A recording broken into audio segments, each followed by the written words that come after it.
साथियों सलाम, नमस्ते, सत श्री अकाल, जय भीम, जोहार।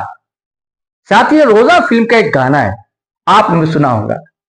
दिल है छोटा सा, है ना, छोटी सी आशा। और उसके बाद अगली लाइन है, आसमानों को छूने की आशा। लेकिन आज की लड़कियां सिर्फ छोटी आशा नहीं रखती दोस्तों, बड़ी आशाएं रखती और उसे पूरा भी करती।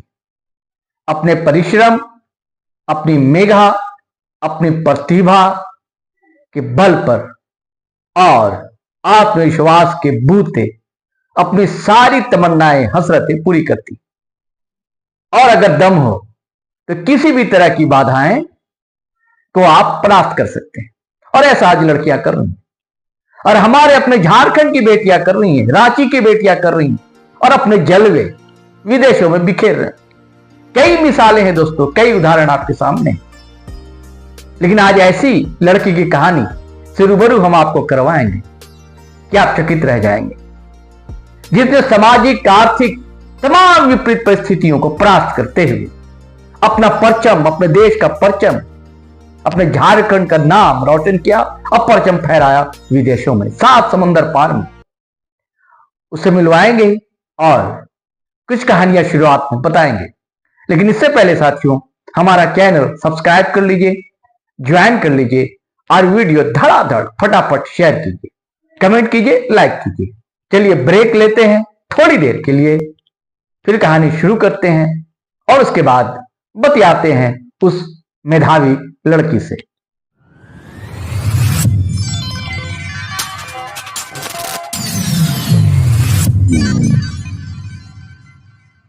तो चलिए दोस्तों, बात शुरू करते हैं। बात यूं है कि यूं तो कई लड़कियां अलग अलग फील्ड में देश दुनिया में झारखंड और देश का परचम फहरा रही हैं, लेकिन इस लड़की की कहानी इस बात की तस्दीक करती है कि अगर कुछ कर गुजरने की तमन्ना हो तो आर्थिक और सामाजिक बाधाएं कोई मायने नहीं रखती। बचपन से ठुमकने लचकने की इसकी अदा ने इसे आज इस मकाम तक पहुंचाया जहां की हसरत हर कोई पाले रखता है। प्राइमरी स्कूल में इसकी प्रतिभा को एक टीचर ने पहचाना और इसे योग के टिप्स देने लगे। इसके परिश्रम ने इसमें 4 चांद लगाए। इसका मोड़ रांची की ये नाजुक सी छुई मुई लड़की आज अमेरिका की एक मशहूर फिटनेस कंपनी में काम करती है। मनन विद्या से 12th कर इसे मास कॉम में ग्रेजुएशन किया इसने। लेकिन बचपन से योग की दीवानगी और नेशनल इंटरनेशनल इनामों की बौछार ने इसको मीडिया में जाने से रोक दिया। वियतनाम की राजधानी हनोई में ये योग गुरु है। लोग इसके दीवाने हैं। हेल्थ और फिटनेस के लिए योग के गुर सीखने इसके पास लड़के लड़कियों का तांता सा लगा रहता है। अब आपके जहन में दोस्तों ये सवाल जरूर उठ रहा होगा कि रांची झारखंड की यह प्रतिभाशाली लड़की है कौन? तो बता देता हूं जी, इसका नाम है पायल केसरी और इसके टैलेंट की छन छन से हनोई गूंजता है। चलिए अब हम आपको इससे मिलवाते हैं और इनकी कहानी जानते हैं। तो साथियों, दूसरे विंडो में आप उसी लड़की, उसी शख्सियत को देख रहे हैं जिसका नाम है पायल केसरी। हम पायल आपका स्वागत करते हैं अपने इस मंच पर। एक शेर याद आता है, हमारे पिताजी कहा करते थे, फूल सर चढ़ा जो चमन से निकल गया। चमन यानी कि गार्डन। फूल सर चढ़ा जो चमन से निकल गया और इज्जत उसे मिली, इज्जत सम्मान, मान सम्मान, और इज्जत उसे मिली जो वतन से निकल गया। आपके साथ पायल ऐसे ही है। बड़ा औपचारिक सवाल है। पहला सवाल वो ये है कि आपका आखिर रुझान जो है इस ओर क्यों हुआ, योग की ओर? नमस्ते सर, जोहार, और आप सभी को नमस्ते जो भी ये शो देख रहे हैं। तो सर आपका पहला क्वेश्चन ये रहा कि मेरा योगा की तरफ कैसे झुकाव रहा, कि और कैसे। तो सर मैं जब स्कूल में थी तो स्कूल में हमारे योग टीचर आते थे, हम सब सारे बच्चों को योग सिखाने के लिए। तो वहाँ पर सर आते थे, सभी लोगों को योगा सिखाया करते थे। और योगा सिखाते सिखाते जिनको भी वो मतलब जिनको सबसे अच्छा लगता था कि हाँ ये बच्चा का फ्लेक्सिबिलिटी बहुत अच्छा है, ये बच्चा आगे तक जा सकता है, तो वो क्या करते थे, उस बच्चे को थोड़ा सा अलग छाट देते थे, उसको अलग से साइड कर देते थे कि हाँ तुम जब भी आओगे तो तुम फ्रंट में रहोगे और तुम फ्रंट में रह के तुम योगा सिखाओगे। और जो भी नॉर्मल बच्चे थे और जो जिसको मन नहीं था योगा करने का और जो फ्लेक्सिबल नहीं थे, तो उनको इजी और नॉर्मल योगा सिखाया करते थे। तो धीरे धीरे हमें योगा सिखाए, हमें आगे बढ़ाए, हम लोग बहुत सारा चैंपियनशिप खेले। पहले तो मैं ये बताना चाहती हूँ कि मेरे सर का नाम नंदू दुलाल दत्ता है, जो कि वो बहुत ही फेमस है रांची में, और उनके मोस्टली स्टूडेंट फॉरेन में योगा टीचर हैं। और मेरे सर काफ़ी सपोर्टिव है, हमें बचपन से ही फ्री में योगा सिखाए, हमें बचपन से ही पूरा सपोर्ट किए। जिसके फैमिली नहीं सपोर्ट करते थे उसके फैमिली वालों से भी बात करते थे। काफ़ी मेरी फैमिली तो बहुत ही अच्छी है, बहुत ही कूल है, मेरी फैमिली हमेशा सपोर्ट किए है। जहाँ भी मैं जाना चाहती हूँ कंपटीशन के लिए, चैंपियनशिप के लिए, हर जगह भेजते हैं हमारे फैमिली मेम्बर। तो झुकाव इसी तरह रहा कि सर इतने सपोर्टिव थे और हमें आगे बढ़ाते थे, हमें चैंपियनशिप खिलाते थे, डिस्ट्रिक्ट लेवल खेले, स्टेट लेवल खेले, नेशनल लेवल खेले, हमें इंटरनेशनल खेलने का भी मौका मिला। इंटरनेशनल भी, एक बार इंटरनेशनल भी मैं खेली हुई हूँ जो पुडुचेरी में हुआ था, और दूसरा इंटरनेशनल के लिए मेरा सिलेक्शन हुआ था सिंगापुर के लिए, जो कि मैं नहीं जा पाई क्योंकि सिंगापुर जाने के लिए काफ़ी सारा पैसा चाहिए था।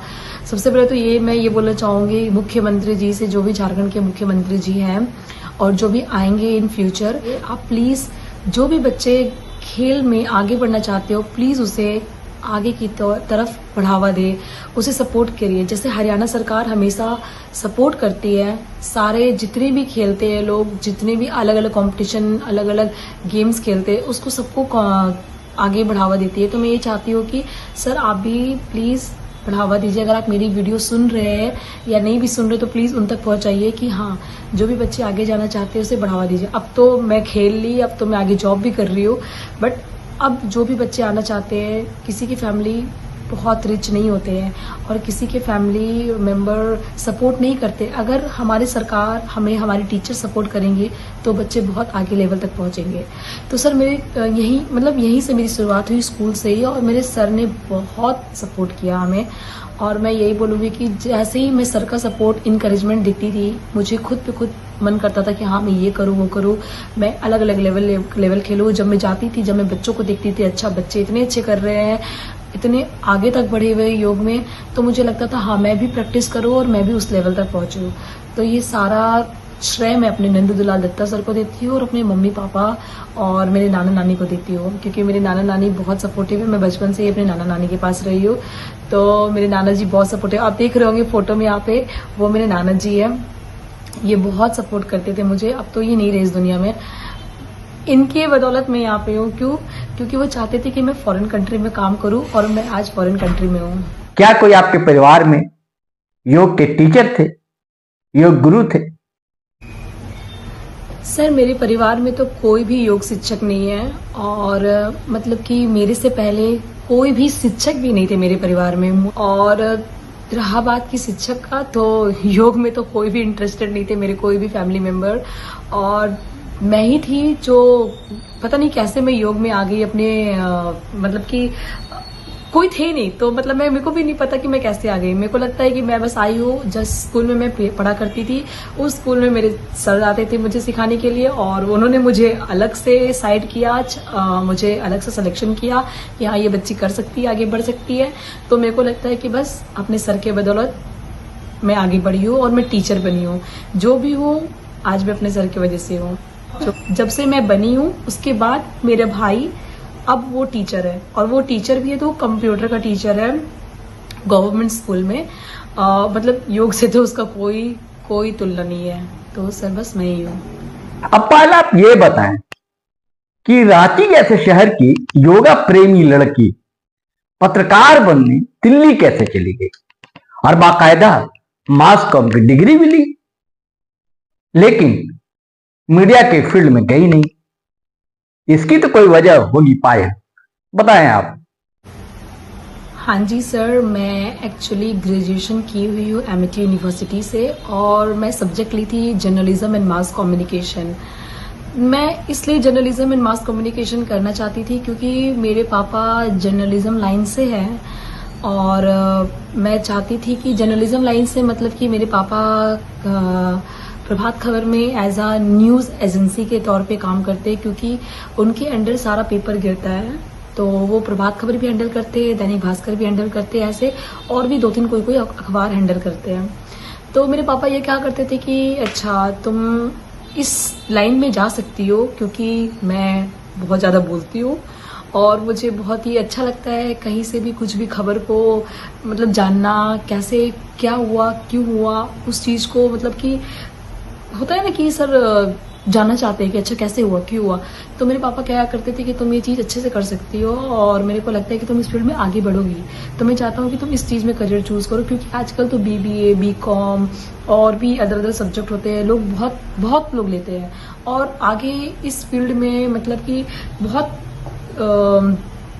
कंपटीशन है आगे बढ़ना और अच्छा जॉब लेना। और जर्नलिज्म मास कम्युनिकेशन में बहुत कम बच्चे जाया करते हैं और खास करके रांची जैसे शहर में बहुत कम लोग चूज़ करते हैं। तो तुम लो और तुम आगे बढ़ो। बट मेरा पैशन तो योगा ही था सर, क्योंकि मेरे दिल और दिमाग हमेशा योगा पे ही रहा है। और रही बात जर्नलिज्म मास कम्युनिकेशन की, तो वो मैं अपने पापा की वजह से की थी। मेरे को कोई किसी ने फोर्स नहीं किया, बट पापा एक बार बोले तो मैं सोची कि हाँ ये भी करना सही रहेगा। अगर मैं 2 ऑप्शन साथ में लेके चलती हूँ तो फिर क्या दिक्कत है, कोई दिक्कत नहीं है। तो बस इस तरीके से मैं जर्नलिज्म चूज की और मैं करने के बाद मैं जॉब भी की। मैं इंटर्नशिप की प्रभात खबर से और इंटर्नशिप के बाद फिर मैं जॉब भी की as a Sahara news channel में, जो कि वो टेलीविज़न मीडिया है। मैं वहाँ पर भी काम की। मैं प्रिंट मीडिया में मैं इंटर्नशिप की और फिर मैं टेलीविज़न मीडिया में मैं सहारा न्यूज़ चैनल में थी। मैं कुछ महीना काम की थी, फिर उसके बाद मुझे ना इंटरेस्ट नहीं लगा क्योंकि ऑफ कोर्स जिससे आपको प्यार होता है आपको वही चूज़ करेगा, मन करेगा करने का। तो मेरा प्यार योगा था, तो बस मेरे को लगता था कि मैं कब योगा में जाऊं और योगा चूज करूं और मैं योगा लाइफ फील्ड में ही आगे काम करूं। तो मैं इस तरीके से मैं अपना जो भी जॉब का जो भी सिलेक्शन है, मैं इस तरीके से अपने माइंड और अपने दिल को दोनों को सुनी और फिर मैं चूज की, क्योंकि मैं चाहती थी कि मैं योगा में ही आगे कुछ करूं। और मेरे नाना जी है ना, वो भी चाहती थी कि मैं योगा में ना आगे जाऊं और मैं फॉरेन कंट्री में जाऊं, तो उनका बहुत सपना था। इंडियंस यानी हम हिंदुस्तानियों को लेकर वियतनामियों का कैसा व्यवहार रहता है पायल? सम्मान भी करते हैं या अनदेखी करते हैं या बहुत ज्यादा सम्मान करते हैं? मतलब क्या सिचुएशन है, क्या हालात है वहां हम भारतीयों को लेकर? एक्चुअली सर, जो वियतनामीज लोग हैं ना, ये लोग बहुत रिस्पेक्ट करते हैं इंडियन का और हमारे इंडिया कंट्री का भी। दोनों लोगों का बहुत रिस्पेक्ट करते हैं और हमें बहुत ही ज़्यादा इज्जत देते हैं। एज अ टीचर मैं भी वियतनाम में जॉब कर रही हूँ, मेरा 8 साल होने वाला है सर। तो मैं यहाँ पे जब से काम कर रही हूँ तब से मैं देख रही हूँ कि यहाँ के लोग बहुत रिस्पेक्ट करते हैं और बहुत इज्जत करते हैं।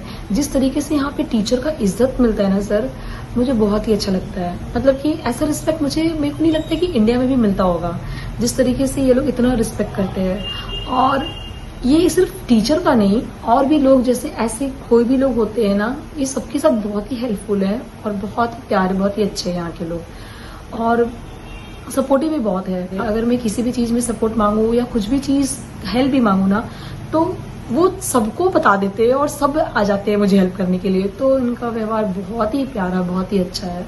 मुझे तो काफी अच्छा लगता है। ये सब मतलब सब लोग बहुत अच्छे हैं, ऐसा नहीं कि कुछ अच्छे हैं कुछ अच्छे नहीं है, नहीं, सब लोग अच्छे हैं, सब लोग बहुत प्यार करते हैं और इंडिया को भी बहुत रिस्पेक्ट करते हैं।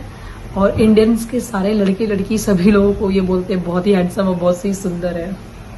अमेरिकन कंपनी में, इतनी बड़ी कंपनी अमेरिका की, और सैकड़ों लड़कों के बीच एक अकेली लड़की का काम करना कैसा लगता है? जिस कंपनी में मैं काम कर रही हूँ वो कंपनी का नाम है California fitness and yoga centre और ये एक अमेरिकन कंपनी है। और ये सिर्फ अमेरिकन कंपनी ही नहीं, ये पूरे एशिया में आई थिंक टॉप नंबर 1 पे आती है ये कंपनी एज अ फिटनेस के मामले में।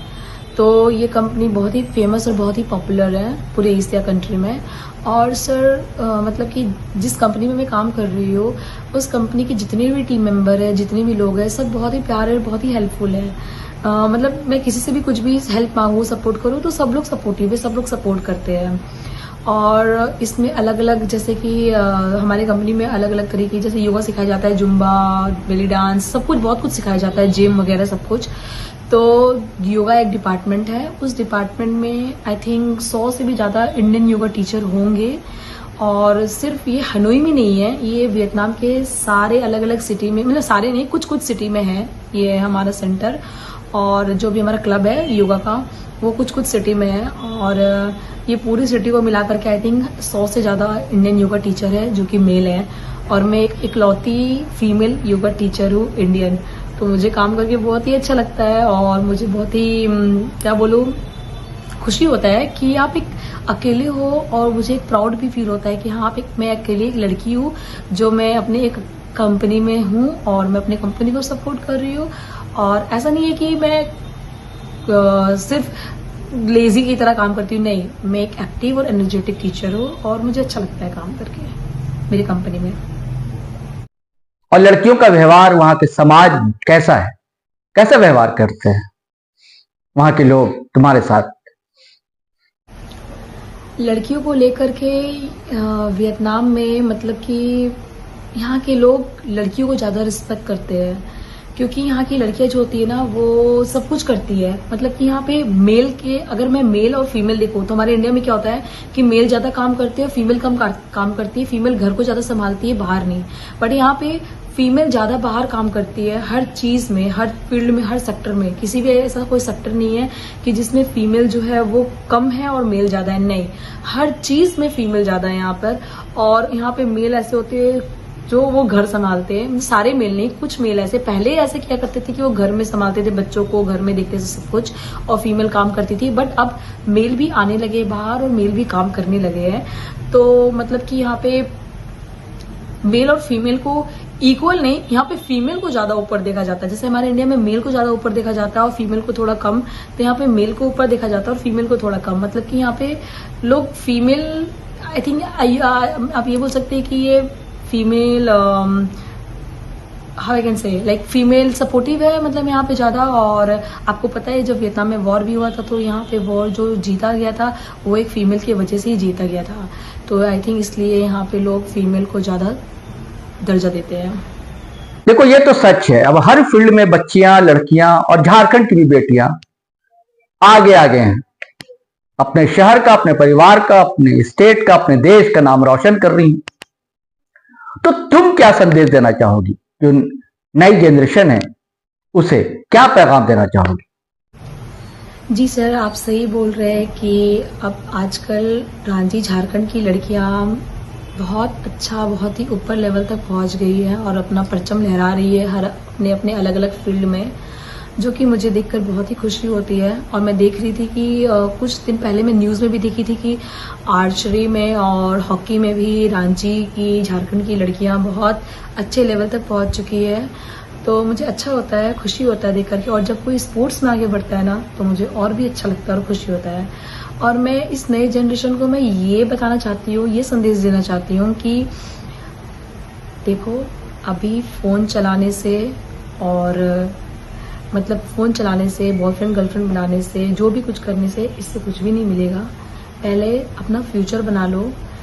जिस भी फील्ड में, जिस भी लाइन में जाना चाहते हो, प्रेशर से मत जाओ। जिस भी फील्ड में जाना चाहते हो अपने दिल से जाओ और उसमें बेस्ट दे दो। अगर आप बेस्ट दोगे तो आप पक्का कुछ ना कुछ सक्सेस करोगे और बनोगे।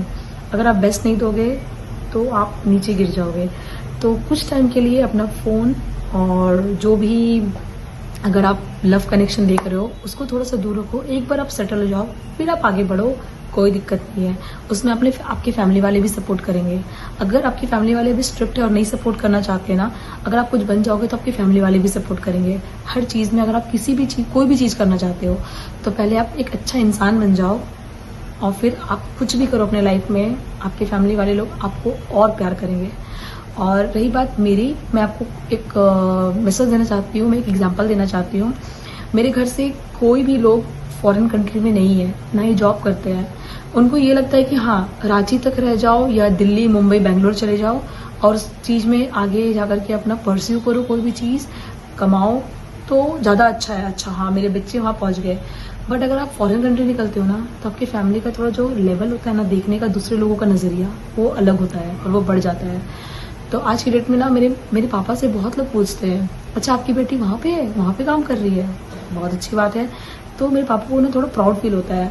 तो बस मैं यही बोलूँगी कि आप ये नहीं बोल रहे कि आप फॉरेन कंट्री चले जाओ, आप कोई भी सिटी में हो बट अपना बेस्ट दो और एक अच्छे इंसान बन जाओ, और कुछ भी नहीं है। लाइफ सक्सेस, सब कुछ सेट है।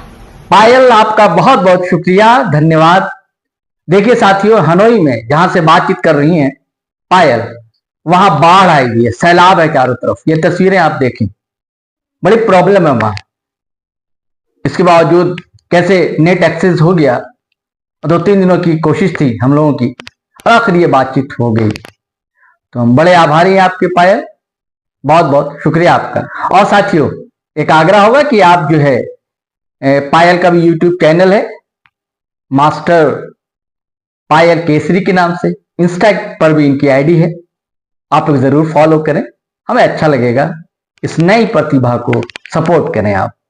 ओके सर, नमस्ते, थैंक यू आप सभी को जो भी आप मेरा वीडियो देख रहे हैं, शुक्रिया। तो साथियों, आपको कहानी कैसी लगी, ज़रूर रोचक लगी होगी। और आप अगर फेसबुक पर देख रहे हैं तो फॉलो कर लें हमारा पेज, और अगर आप यूट्यूब चैनल देख रहे हैं हमारा, सब्सक्राइब कर लें और बेल आइकन दबाना हरगिज़ ना भूलें। धन्यवाद, शुक्रिया।